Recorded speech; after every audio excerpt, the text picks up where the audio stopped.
Is it just me? Or is anybody thinking about that I feel? But just don't say shit.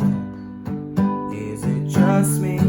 Or is anybody feeling just how I feel? Thinking all the same shit. Is it just me? Hey guys, what's up? It's your boy Chordnificent back here with your guitar interpretations. Today we're doing Is It Just Me by Sasha Sloan.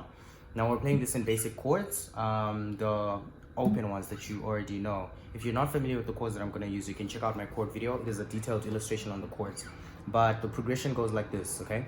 We're playing C as our first chord, right? And then we go to G. And then we go to D minor. And then we go to F, okay? So that's Is It Just Me? C, na na na na na na, G, na na na na na, D minor, na na na na, and then we go to F.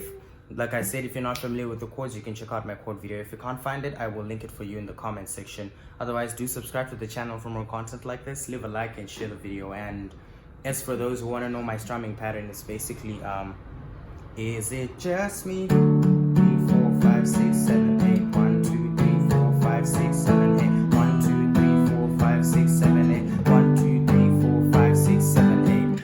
Now, the thing about this strumming pattern is it's literally just strumming down, but you need to play the top 4 strings the most. Okay, don't really worry about the last 2. Okay, C.